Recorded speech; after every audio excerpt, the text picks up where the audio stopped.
신앙생활이 뭡니까?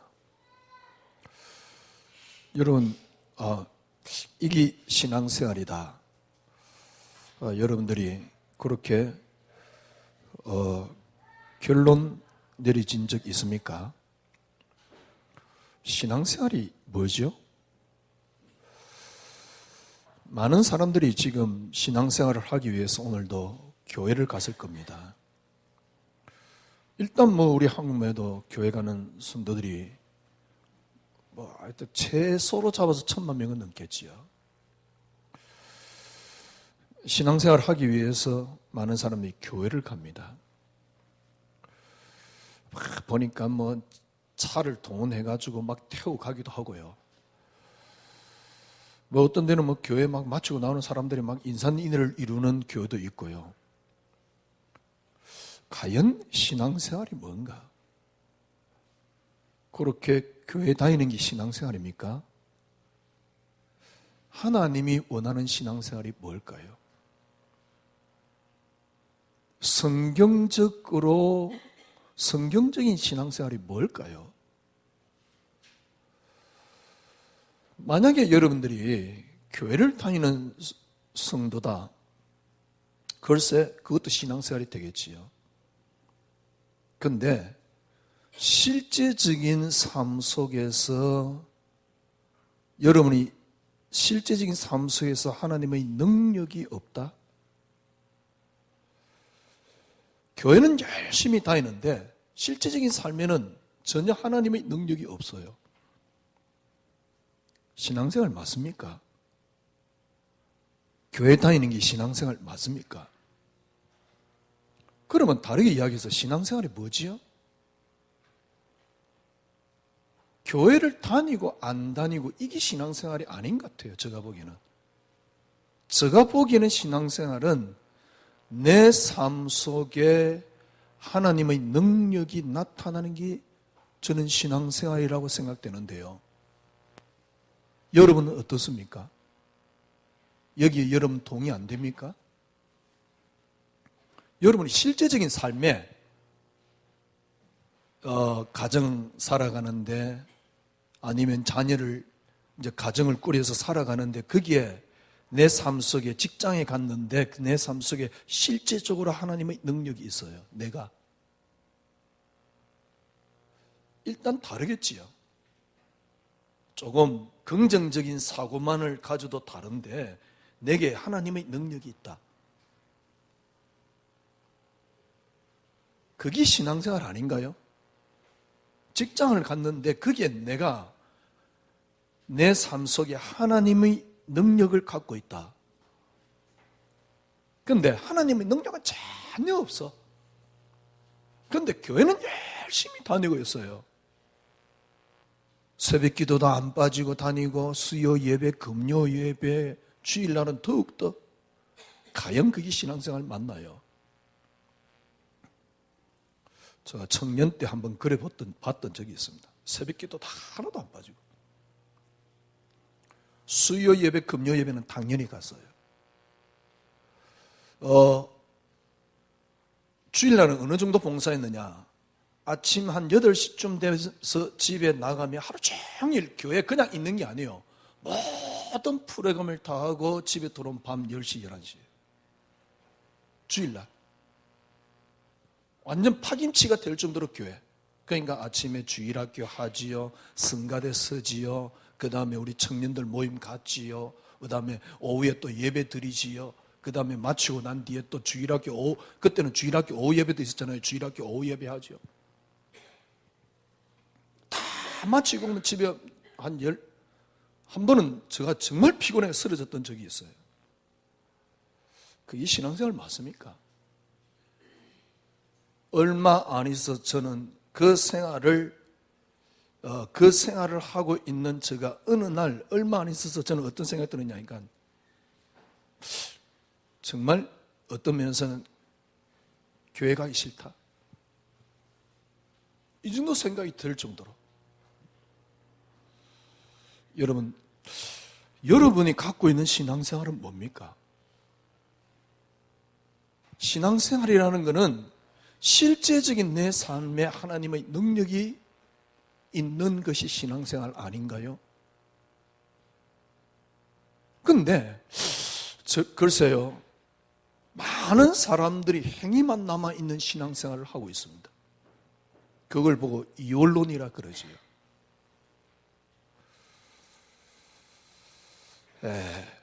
어느 날 저는요, 어떤 생각이 딱 드냐니까, 예수가 왜 이렇게 내게 능력이 안 되지? 그런데 열심히 하고 있는 겁니다. 정말 그게 신앙생활 맞습니까? 아니, 능력이, 난 능력 가지기 싫어. 그래서 안 가진 것도 아니에요. 그런데 내 모습 보니까요, 염려 앞에 뭐라 그럴까요? 너무 두렵고 흔들리고 문제 앞에 두렵고 흔들리는 내 모습. 문제가 오니까 더욱더 하나님 붙잡기는 하는데 실질적인 능력은 전혀 안 돼요. 문제가 오니까 더욱더 하나님께 매달리긴 하는데 전혀 능력이 안 돼요. 그러니까 어떤 면에서는 이해되지. 왜? 방법이 그것밖에 없어요. 열심히 하는 방법밖에는 없어요. 그러니까 열심히 하는 그 모습에 내가 위로를 받고 있는 겁니다. 나는 열심히 해서 열심히 한 그 모습에 나는 아니하고 있는 겁니다. 나는 열심히 했지 않느냐? 이러고 있는 거예요. 그런데 실질적인 삶에 전혀 능력이 없어요. 여러분, 목사님 실질적인 삶의 능력 그러는데 실제적인 삶의 능력이라는 게 뭡니까? 실제적인 삶의 능력이라는 것은 그리스도 한 분으로 충분한 편함입니다. 그리스도 한 분으로 충분한 안식입니다. 그리스도 한 분으로 충분한 편안과 안식이 내 삶에 나타나는 겁니다. 문제 앞에 조금은 흔들리지만은 그래도 흔들리지 않는 내 모습이 신앙생활입니다. 그렇잖아요. 여러분에게 신앙생활이 뭔가요? 문제 앞에 너무 흔들려요. 문제 앞에 그리스도 한 분으로 충분한 안식을 한 번도 누려보질 못했어요. 문제만 오면 너무너무 흔들려요. 진짜 저는 그랬다니까. 문제 없는 신앙 내가 안 할 수 있을 가능성이 있을까? 저는 저를 봤을 때 문제 안 되는 신앙생활을 할 가능성이 저는 불가능했어요. 그것도 아주 열심히 전도하고 기도하고 있는 내 모습 속에서.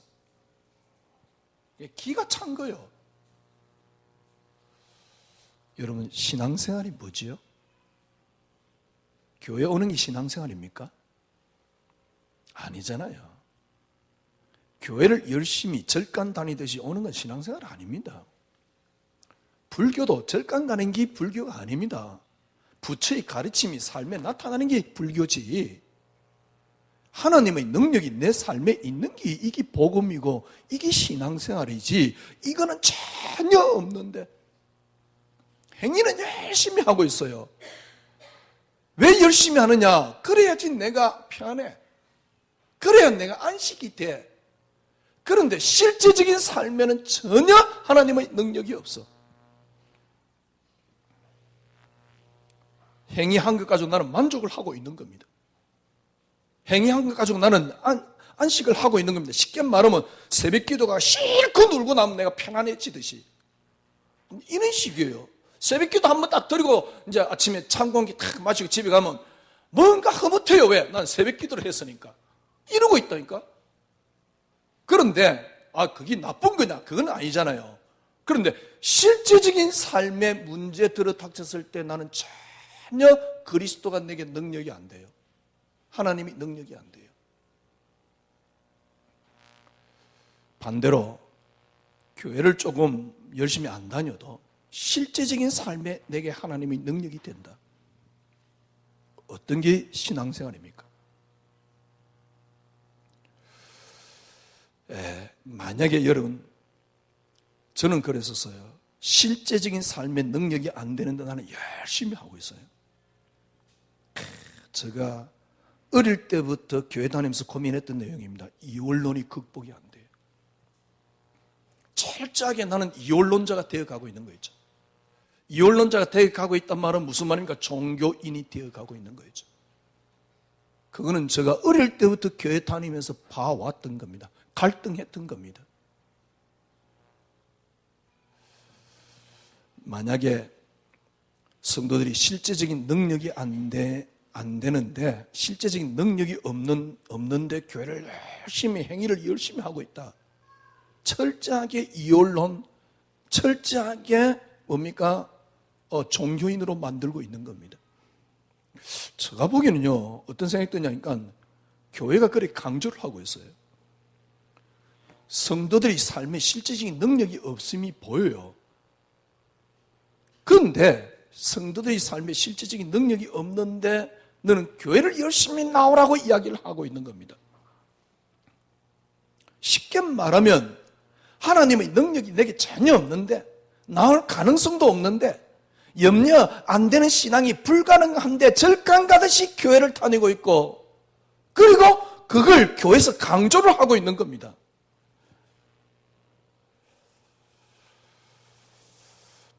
예, 진짜 여러분 신앙생활이 뭡니까? 그러면 목사님, 저도 해봤으니까요. 그러면 답이 뭡니까? 아니, 누가 교회 다니면서 하나님 능력 없는 삶을 살고 싶습니까? 어느 놈이 하나님 능력 없는 삶을 살고 싶겠습니까? 제가 그렇게 고민했던 건데, 아니 이상하지요. 저는 목사가 되어서 목회를 하는데도 말은 하나님 살아계시다니까, 그러나 실제적인 능력은 내게 없어요. 말은 하나님 살아계시다니까, 과음도 지른다니까 하나님 살아계시다고. 우리가 어떤 이 대화를 하면서요, 그래 하나님 살아계셔, 믿는다니까. 그러나 실제적인 삶에서는 하나님이 안 살아계세요. 누가 이런 삶을 살고 싶겠습니까? 안 살고 싶지. 진짜 하나님 능력 믿는 그런 삶을 누구나 다 살고 싶어요. 어떻게 그게 가능합니까? 제가 했던 고민입니다. 이게 이원론이 극복이 안 되면 저는 더 이상 설교를 할 수 없고 교회를 다닐 수는 없어요. 왜냐하니까 실제적으로 하나님 능력이 안 믿어지는데. 지금 와서 저는 여러분 간단하게 일단 뭐라 그럴까요? 결론을 갖고 있잖아요. 어떤 결론이냐?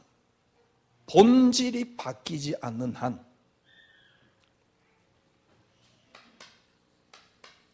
본질이 바뀌지 않는 한 절대 믿음이 안 나온다는 사실. 이게 지금 한 1년 가까이 계속 했던 메시지입니다. 1년 이상 했던 메시지입니다. 쉽게 말하면 이렇게 생각하면 되지요. 여러분의 행위로, 그러니까 이 행위란 말은 믿음의 행위거든요. 믿음의 행위로 아무리 해도 본질이 바뀌지 않는다는 사실입니다. 이건 진짜 이게 애통한 일이거든요. 진짜 교회가 깨달아야 될 일입니다. 믿음의 행위로, 쉽게 말하면 아무리 설교를 아니면 성경을 달달 붙잡고 외워도 절대 본질이 안 바뀌어요. 그래서 믿음이 안 나오는 겁니다.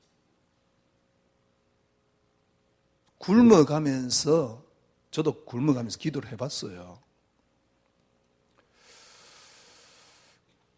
굶어가면서 아무리 기도해도, 숨을 안 쉬면서도 기도해도, 24시가 부족해서 25시 기도해도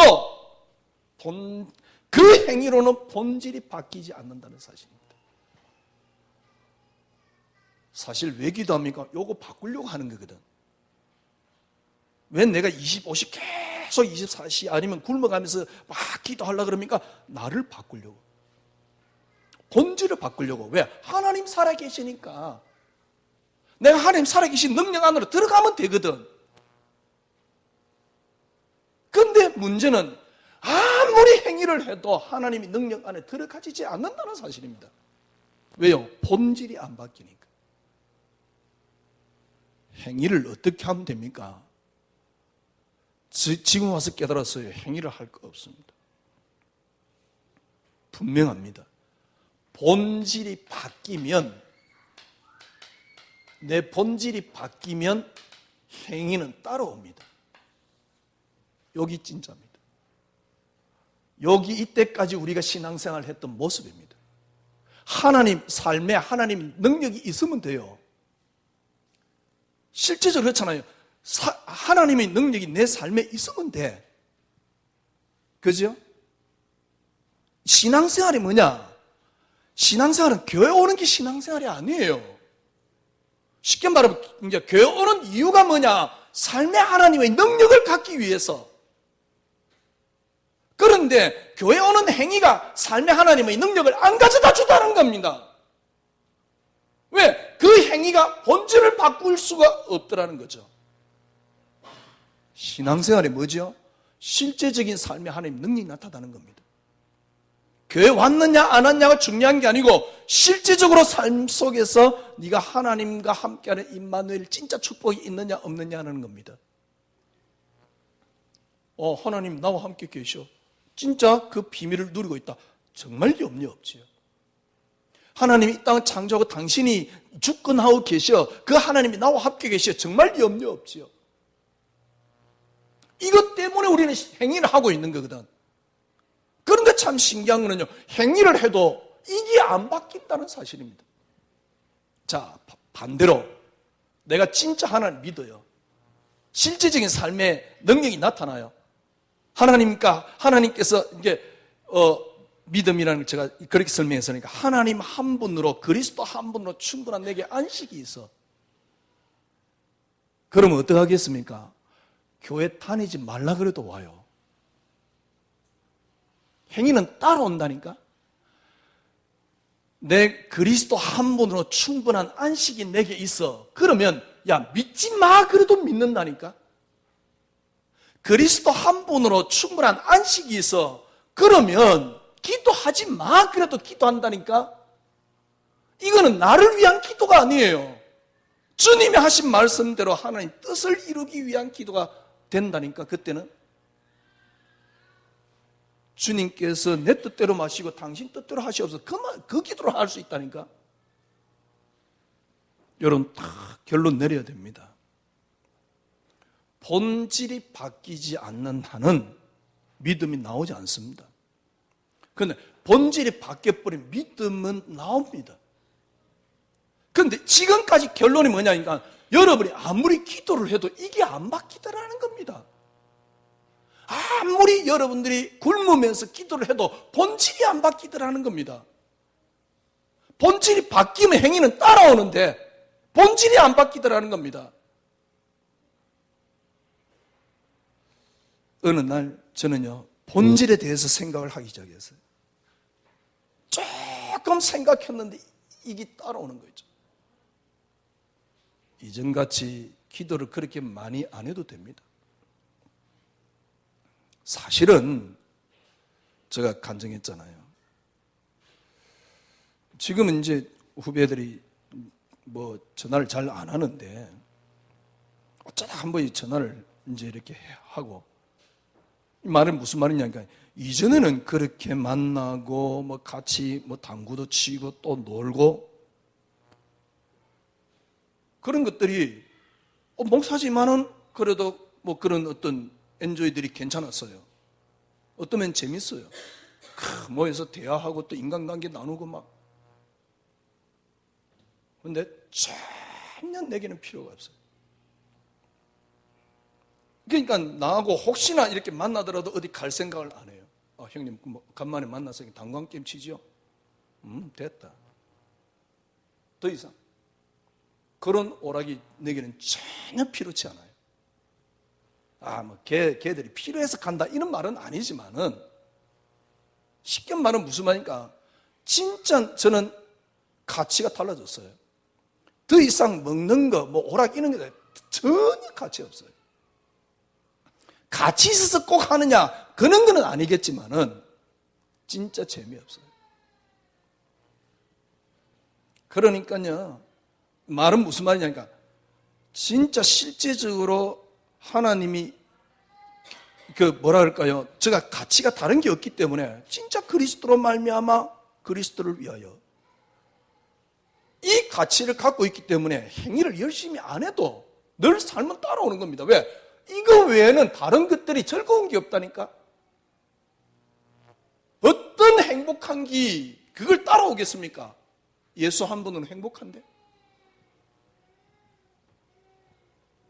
그런데 행위로 예수 한 분으로 행복함을 누리려고 그러니까 이게 고통스러운 거거든.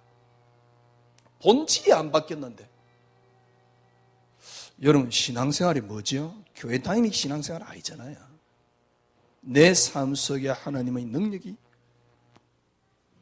내 삶 속에 하나님의 능력이 나타나는 뭡니까? 나타나는 게 신앙생활입니다. 교회를 열심히 다니는 게 신앙생활 아닙니다. 실제적으로 그걸 하려고 그러면 어떻게 하면 됩니까? 행위를 해가지고는 본질이 바뀌지 않습니다. 정말 본질이 바뀌면 예를 하나 들어볼게요. 사단이 분명히 존재합니다. 사단을 분명히 존재하기 때문에 꺾어야 됩니다. 그러나 분명한 것, 사단 꺾는 수준으로는 절대 사단이 안 꺾인다는 사실입니다. 어떻게 하면 사단이 꺾입니까? 사단 아무리 있어도 괜찮아요. 그게 내게 문제 안 돼요. 그럼 어떻게 됐습니까? 사단은 이미 박살났어요. 이해됩니까? 그래서 사단 이야기하는 것은 수준 높은 이야기가 아니에요. 굉장히 수준 낮은 이야기입니다. 생각을 해보시래요. 생각을 해보세요. 아니, 사단 분명히 존재한다니까? 제가 사단 부정을 하는 게 아닙니다. 성경에 있는 사단을 왜 제가 부정하겠습니까? 그런데 성경에 사단 그렇게 많이 이야기를 안 해요.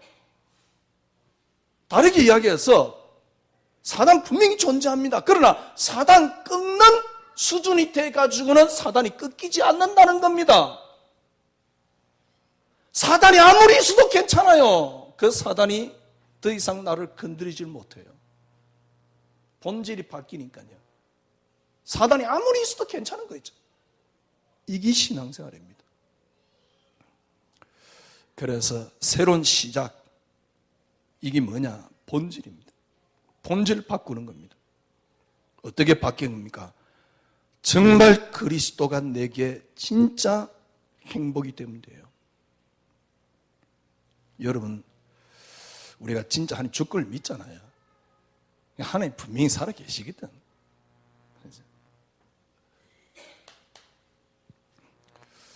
그래서 다시 한번 여러분들이 지금 글쎄요, 어떻게 여러분 생각하고 있는지 모르지만은 성경에는 예를 들면 우리가 예수 믿으면 복을 받는다. 예, 맞습니다. 예수 믿으면 복 받습니다. 그런데 여러분 자세히 지금까지 우리가 알고 있는 성경입니다. 옛날에 저도 성경을 그렇게밖에 안 봤어요. 복 단어 나오면 또 얼마나 그게 눈에 폭 튀 나오는지. 그래가 성경을 전부 다 그런 식으로 봤거든요. 지금 제가 바뀌어서 그런 게 아니고 우리가 객관적으로 한번 생각해 봅시다. 성경에 나온 인물들이 뭐 그렇게 복을 받았습니까? 자, 요셉 복 받았지요. 요셉이 복을 받기 위해서는 13년 동안 노예 생활을 했습니다. 좋습니다. 제가 여러분에게 요셉 같은 복을 줄게요. 13년 동안 노예 생활하고 오세요. 다윗이 받은 복? 다윗이 뭐 그래 복을 받았습니까? 2,000명이 총을 들고 여러분을 죽이려고 하는 그걸 몇 년 이렇게 고통을 겪고 오십시오. 그러면 다윗에게 준 복을 줄게요. 정말 성경의 복을 이야기를 했습니까? 정말 성경에 복 받았습니까? 다니엘 복 받았지요. 그러면 간단합니다. 포로 생활 몇십 년 하고 오세요. 복 받았지요. 간단합니다. 지금 여러분이 자녀 다 죽고 전재산 다 날아가고 여러분이 암에 걸리고 난 뒤에 요셉에게 임했던 2배의 복 줄게요. 제가 보기에는 성경은 복 이야기를 한 적이 없습니다. 진짜 성경의 인물들은 복 받은 게 아닙니다. 저는요, 이걸 고민한 게 아니에요. 진짜 요업의 신앙이 여러분에게 가능할 가능성이 있었던 적이 있습니까? 저는 어느 날 그렇더라고요. 요업의 신앙이 내게는 불가능해요. 요업의 신앙이 불가능한 것은 너무 선명하니까 불가능한데 과연 요셉, 다윗 신앙이 내게 가능할까? 도저히 불가능해요. 불가능 중에 불가능해요. 그런데 우리는 요업의 복을 받기를 원하고 있거든.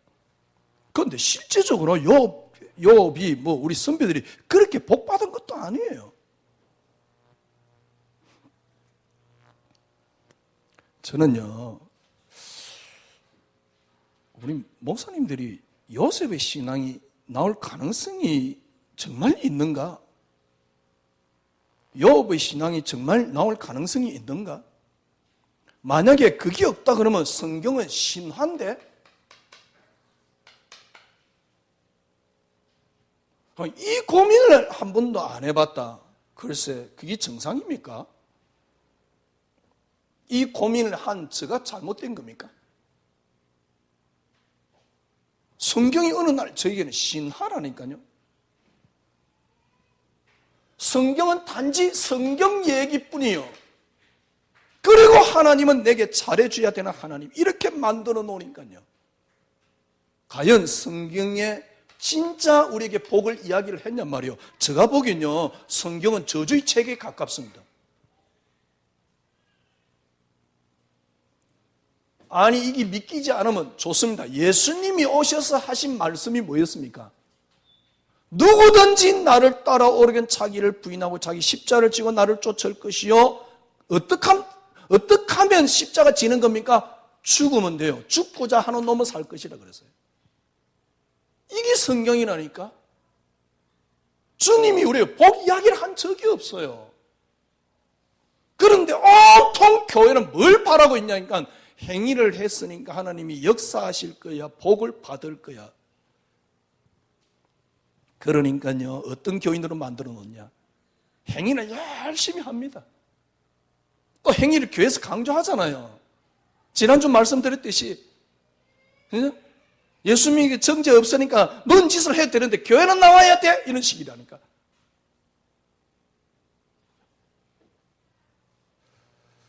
행위를 강조를 할 수밖에 없습니다. 행위가 나쁘냐? 그 말이 아닙니다. 행위를 아무리 해도, 아무리 굶어도 나 본질이 안 바뀌어요. 본질이 안 바뀌는 절대 믿음 안 나와요. 제가 행위를 적게 해서 어느 날 성경이 신화였습니까? 누가 전도 이야기를 하는데 수봉교회 전도 안 한다고. 글쎄, 지금 우리가 말하는 전도 내용 진짜 맞나요? 너 예수 믿으면, 예수 안 믿어서 사단에게 사로잡혔기 때문에 네가 병들었어. 그러면 예수 믿으면 더 이상 병이 안 걸려야 정상 아닙니까? 근데 예수 믿고 병이 걸려요. 그때는 또 뭐라 하냐면 하나님 뜻이야. 잘 이겨내면 더 큰 축복 받아. 이런 식이라니까. 아니, 네 예수 안 믿어서 병 걸렸다며. 저주 받아서 병이 왔다며. 그게 전도 내용이거든. 마귀에게 사로잡혔어, 본래. 그래서 병이 온 거야. 그럼 마귀에게 빠져나와서 병이 없어져야지. 제가 보기엔 그건 무당식 전도 아닌가요? 무당들이 하는 말이거든. 너 예수 안 믿어서 네 가정에 우환이 있어. 누가 하는 말입니까? 무당들이 하는 말이에요. 근데 그게 전도 내용이 되어 있다니까? 사단에게 사로잡혔기 때문에 네 가정에 우환이 있어. 그래서 사단에게 벗어나야 돼. 예수 이름으로 벗어나면 그러면 끝이 나야지. 끝이 났습니까? 아니 자녀들이 왜 저렇게 망하느냐? 사단에게 사로잡혀서 그래. 아니 집을 동쪽으로 이사가라는 무당소리하고 똑같아. 묘를 잘 써라는 무당소리하고 같아요. 사단에게 사로잡혀서 너 가정이 망했지 않느냐? 그러면 예수 믿고 그럼 끝나야지. 자녀가 그렇게 잘 됐습니까? 제가 보기엔요, 어떤 사람은 자녀 둘 다 자살했는데 그것도 아주 그렇게 전도 외치고 다니는 사람이, 그것만큼 큰 저주가 어디 있어요? 둘밖에 없는 자녀가 다 자살했는데. 죽은 게 아니고 사고 난 게 아니고 자살했다니까. 극단적인 예를 들어서 죄송합니다만은 예수 믿으면 구원받는다. 이게 전도입니다. 그럼 구원이라는 게 뭐죠? 예수 믿으면 구원받는다. 그러면 구원이라는 게 뭡니까? 그리스도 한 분으로 오는, 그리스도 한 분으로 충분한 안식이 구원입니다. 그리스도 한 분으로 충분한 안식에 내 삶을 내려놓는 게 구원이에요. 이걸 보고 하나님 나라라고 말하는 거예요. 이게 신앙생활이요, 이게 구원이요. 참 신기하죠. 영접해서 구원받은 줄 알았더만은 무당된 사람도 있어요. 아니 영혼이 끝났다며 왜 무당이 되지요 다시? 제가 항변하려고 그러는 게 아닙니다. 여러분들이 지금부터 진짜 여러분 신앙생활 하셔야 돼요. 신앙생활이 뭐냐? 행위가 아닙니다. 신앙생활 다시 한번 딱 결론 내려야 돼요. 행위로 본질을 바꿀 수 없다는 사실. 본질이 바뀌면 행위는 따라옵니다. 진짜 하나님 능력 믿으면 행위는 따라옵니다. 기도하지 말라 그랬다 해요. 전도하지 말라 그랬다 해요. 어떤 면에서 전도가 되어집니다. 진짜 전도 말이요. 무당 같은 전도 말고. 나보고 전도 안 한다고 해봤어요. 나만큼 영접 많이 시켜봤습니까? 그 많은 사람이.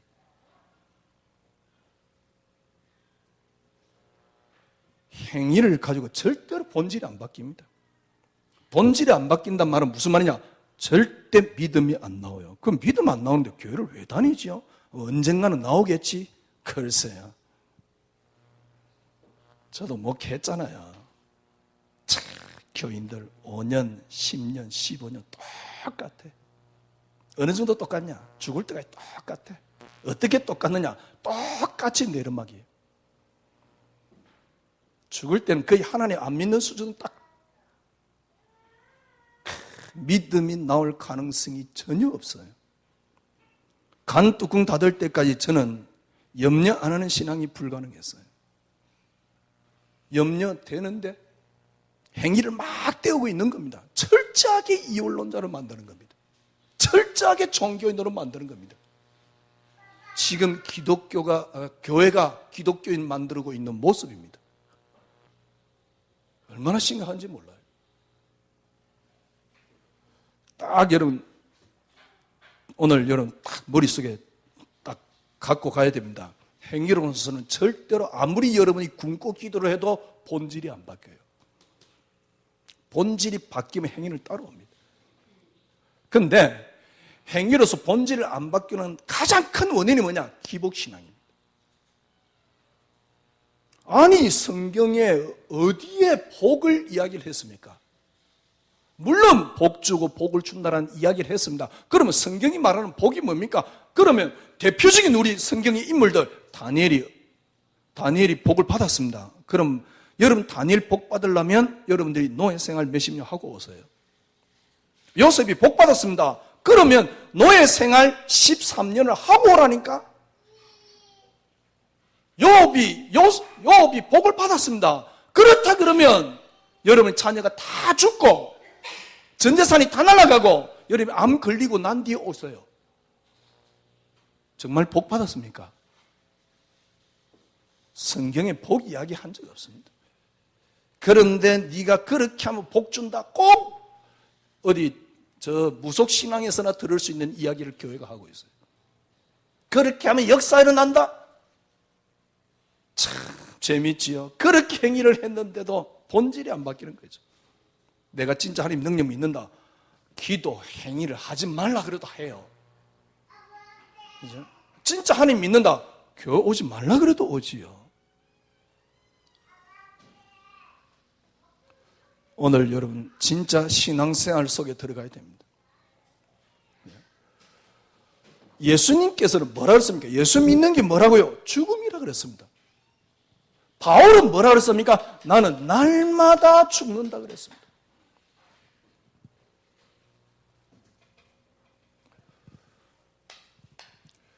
본질을 어떻게 바꿀 수 있느냐? 결론은 딱 있습니다. 행위로서는 본질을 바꾸기 절대 불가능하다는 사실. 본질을 어떻게 바꿀 수 있느냐? 믿음이 있으면 행위는 따라옵니다. 믿음이 없는데 그걸 믿음인 양 착각하면 안 돼요. 사람들은 내가 기도했기 때문에 그걸 믿음이 있다고 생각을 하는 겁니다. 실제적인 능력이 없다면 믿음이 없는 거죠. 어떻게 본질을 바꿀 수 있느냐? 먼저 한 가지요. 누가복음 9장 23절. 누구든지 나를 따라오려거든 자기를 부인하고 자기 십자가를 지고 나를 쫓을 것이요. 죽고자 하는 자는 살 것이요. 살고자 하는 자는 죽을 것이다. 여러분이 기도로, 말씀으로 아무리 나를 제어해도 실제적으로 각인을 해도 절대로 바뀌지 않습니다. 여러분이 본질이 뭡니까? 이걸 찾아내셔야 돼요. 성경에 뭐라고 이야기하고 있습니까? 골로새서 1장 16절. 그리스도로 말미암아 그리스도를 위하여. 여러분의 본질이 그리스도가 되면 돼요. 자, 본질이 그리스도가 되었단 말이 무슨 말입니까? 본질이 그리스도가 되었단 말이 무슨 말입니까? 여러분의 행복이 그리스도라야 합니다. 예를 들면 자녀를 통해서 여러분들이 행복하다? 절대 여러분은 쉽게 말하면 이 본질 속에 들어갈 수 없어요. 예를 들면 자녀 때문에 내가 자녀를 행복하다 그러면 자녀 때문에 더 큰 불행이 찾아옵니다. 무슨 말이냐? 그리스도 한 분이 행복이 돼야 돼요. 행복에 어떤 다른 조건이나 다른 게 있으면 안 됩니다. 다른 어떤 것도 그걸 막아서는 안 돼요. 그러면 틀림없이 행복이 그리스도가 아니에요. 안 돼요. 행복이 그리스도가 돼야 돼요. 쉽게 말하면 본질이 뭐냐? 본질은 내가 없는 겁니다. 내가 없단 말은 무슨 말이냐? 그리스도로 말미암아 그리스도를 위하여. 그럼 그리스도로 말미암아 그리스도를 위하여 이게 본질인데 어떻게 이 본질의 모습이 뭐냐? 내 행복이 그리스도다 그 말입니다. 자녀 잘 되는 게 내게 행복으로 가져다 오면 자녀 때문에 끊임없는 불행밖에는 안 찾아와요.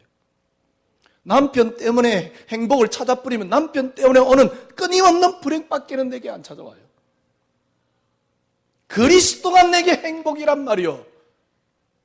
그러면 정말입니다. 자녀를 살려줄 수 있고 남편을 살려줄 수 있습니다.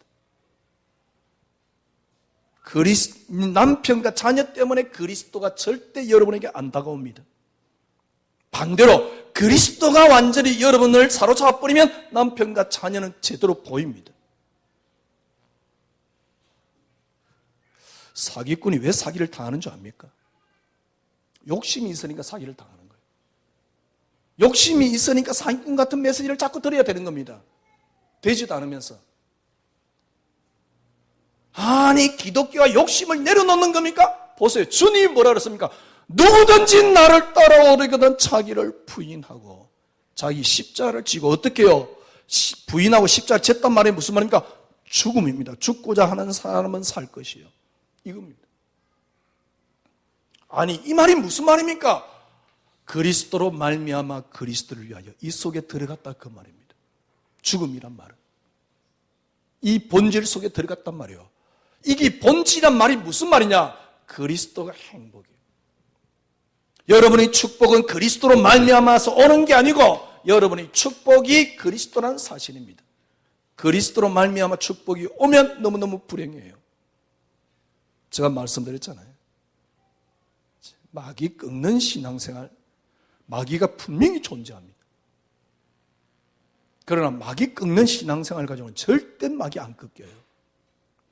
마귀가 아무리 덤벼들고 가정을 박살내도 아무렇지도 않아요. 그런 마귀는 이미 완전히 박살난 겁니다. 성도를 이래 만들어 놔야지. 맨날 마귀 꺾으래. 꺾입니까? 메시지 하기는 너무 좋아요. 흑암이 어쩌고 저쩌고. 그렇게 해버리면 성도들은 쪼르니까 이 흑암 세상에 우리가 이겨내자 그러면 너무 간단하잖아요. 흑암이 문제 안 되는 게 신앙생활이에요. 흑암이 문제 되면은 행위밖에는 결국은 안 남아요. 그래서 행위를 강조할 수밖에 없는 겁니다. 제가 지난주 말씀드렸잖아요. 진짜 이렇게 되어지면 되어집니다. 본질을 갖고 있으면 행위는 따라옵니다. 되어집니다. 한 번도 되어져 본 적이 없으니까 행위를 자꾸 이야기하는 거거든. 기도가 부족해. 그런데도 안 되거든. 네가 안 바뀌어서 그래. 그럼 바꾸는 미세를 계속 하는 겁니다. 뭐 체질이 안 됐다는 둥, 각인이 안 됐다는 둥. 누굴 이야기하려고 그래 이 지금 디스하려고 하는 이야기가 아니에요. 여러분들이 본질이 바뀌면 행위는 따라온다는 사실을 이야기를 설명을 강조하기 위해서 하는 말이거든. 그랬더니 또 어떤 사람은 목사님 복음만 이야기하면 되지 왜 또 디스하냐고. 복음 이야기하려고 좀 디스하는 거예요. 진짜 여러분 본질이 뭐냐? 누구든지 나를 따라 오래거든 자기를 부인하고. 자기가 없어진 어느 정도입니까? 살고자 하는 자는 죽을 것이다. 죽고자 하는 자는 살 것이다. 죽음입니다. 주님이 십자가에 죽었듯이 여러분이 완전히 죽어버리면 부활해요. 이 말은 잘못하면 또 이단이 될 수 있으니까 여러분이 완전히 죽어버리면 다 살아나요.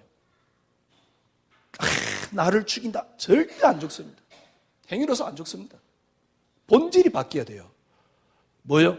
그리스도로 말미암아 그리스도를 위하여. 이 말이 무슨 말이냐? 드디어 내 행복이 그리스도예요. 자녀가 아니면 조건이 그리스도 돼버리면 조건 때문에 끊임없이 죽을 때까지 불행합니다. 조건이 행복이 아닙니다. 그리스도가. 왜? 그리스도로 말미암아 그리스도를 위하여니까. 그렇죠? 이 모습이 뭐냐? 이게 구원입니다. 그리스도 한 분으로 충분한 나. 우리 가정은 그리스도 한 분으로 충분한 가정.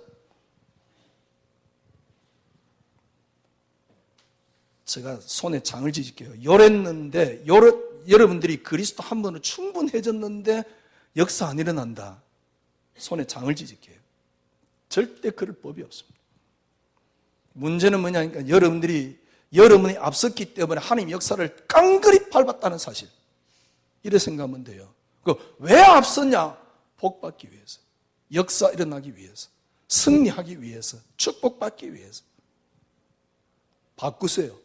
아무리 행위를 해도 본질이 안 바뀝니다. 본질이 바뀌면 행위는 따라옵니다. 어떻게 바꾸면 됩니까?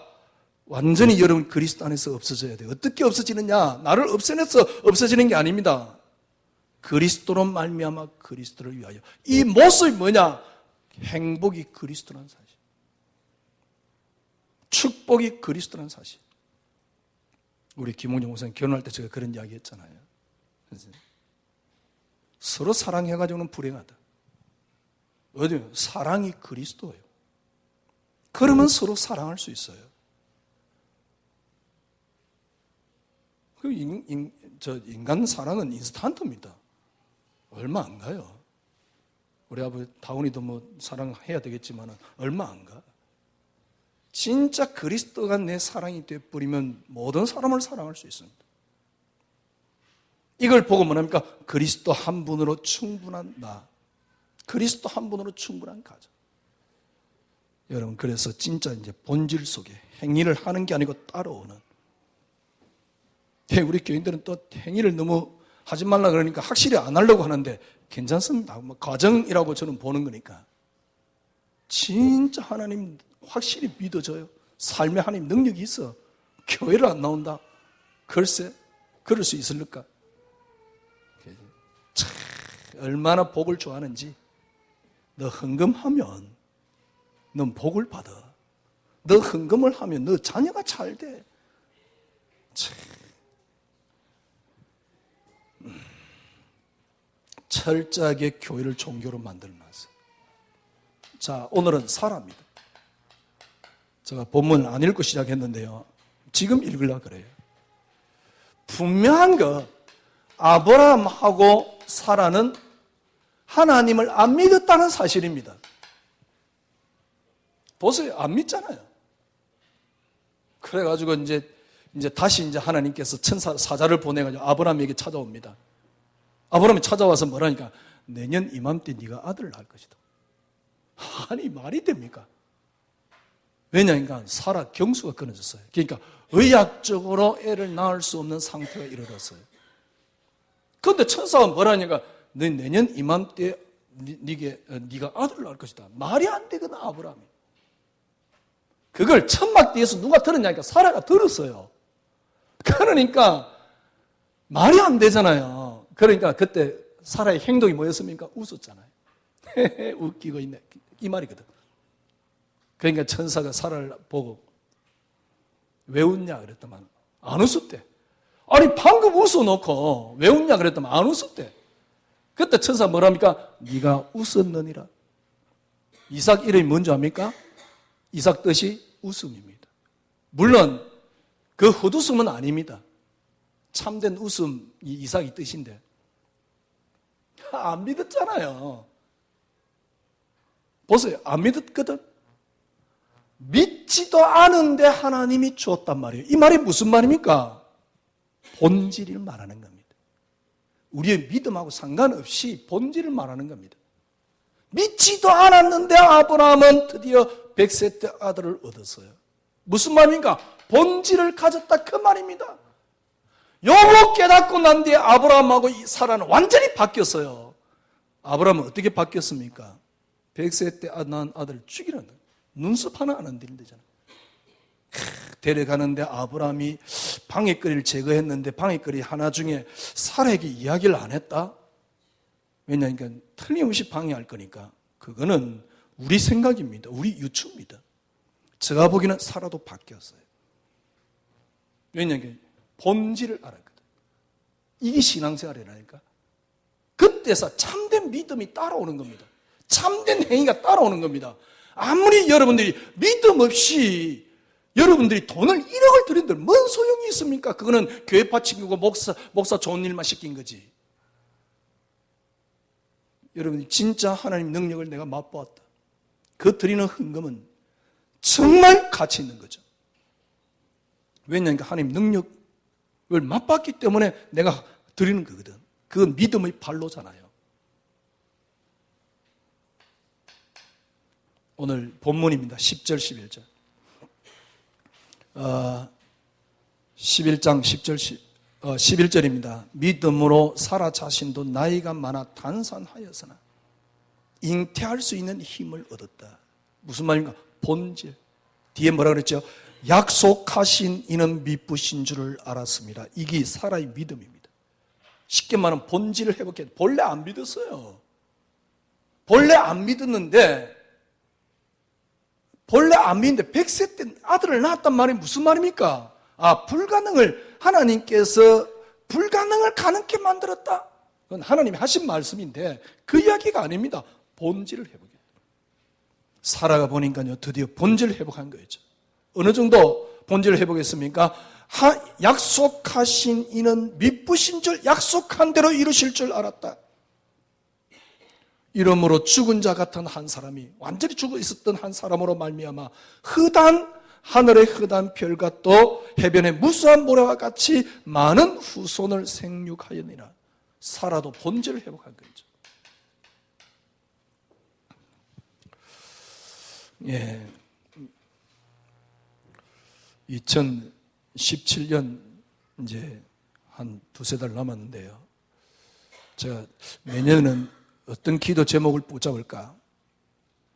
쭉 제가 벌써 이제 한 달 전부터 기도하다가 이번 주 나름대로 또 제가 붙잡은 게 있습니다. 예, 정말 올해는 정말 시작의 해입니다. 예, 올해는 진짜 시작, 민감 시작, 그 시작을 완성하는 개혁. 어떤 면에서 제가 지금 내년에 기도 제목으로 붙잡은 겁니다. 내년 초에 저는 조금 한 몇 개월 정도 조금 이렇게 내려놓고 좀 깊이 생각을 하고 또 누가 그러더라고요. 뭐 책도 한번 쓸 필요 있지 않냐. 제가 보기에는 써봤자 내줄 출판사는 없습니다. 내가 돈 들여가지고 내가 책을 내면 되는데 뭐 그렇게 굳이 책을 낼 필요는 있겠냐 그런 생각을 하는데요. 좀 깊이 생각하게끔 뭐 조금 이렇게 내려놓고 한 두세 달, 한 서너 달 제가 쉬려고 그래요.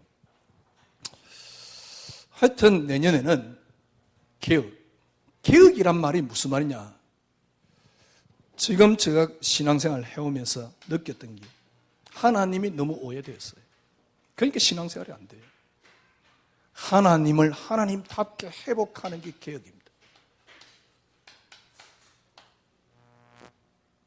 그 안에서 여러분 자신을 제대로 개혁하는 게, 회복하는 게 개혁입니다. 성도가 성도답게. 그래서 진짜 교회가 교회답게. 우리 김홍주 목사님 진짜 기도하면서 내년에 진짜 우리가 전도 한번 해봅시다. 근데 지금까지 했던 전도 말고요. 이제 제가 말씀드렸잖아요. 김홍주 목사만큼 여러분이 영접한 사람 없을걸요. 그런 전도 말고 무당식으로 협박해가지고 겨우 영접하는 그런 전도 말고요. 진짜 전도. 생각해 보십시오. 여러분이 여러분 삶에 하나님 능력이 있다. 그걸 본 사람이 하나님을 안 믿을 수는 없습니다. 그걸 보고 여러분 하나님 믿는다 그러면 그건 진짜 제자입니다. 돈 많은 게 제자가 아니고 그게 진짜 제자입니다. 그래서 이 말은 전도를 막 이게 본격적으로 하자 이런 이야기도 아니에요. 교회가 교회답게. 이게 내년 개혁입니다. 그래서 종교 개혁을 뭡니까 하나의 고유 단어로 The Reformation입니다. 우리가 그게 필요해요. 새롭게 시작한 해를 완성하는 거죠. 개혁. 나름대로 일단 기도 제목으로 붙잡은 겁니다. 신앙생활이 뭐냐? 하나님, 그리스도 한 분으로 충분한 안식. 거기에 내 삶을 내려놓는 게 구원이요. 이게 하나님 나라요. 거기에 내 삶을 내려놓아져 있는 게 신앙생활입니다. 너무 행복하잖아요. 그리스도 한 분으로 충분함 속에 들어가는 축복이 있기를 바랍니다. 기도하겠습니다. 하나님 감사합니다. 당신 한 분으로 충분한데 우리는 행위로 당신 한 분을 채우려고 발버둥 쳤습니다. 행위로 당신 한 분을 채우려고 아무리 발버둥 쳐도 당신은 차지 않습니다. 당신 한 분으로 충분한 속에 있는 안식이 구원이요 신앙생활입니다. 이게 전도입니다. 이게 정말 주님께서 십자가를 통해서 이루어놓은 임마누엘입니다. 하나님이 함께하는 귀한 축복된 한 주간으로 삼아 주시옵소서. 예수 그리스도 이름으로 기도드리옵나이다. 아멘.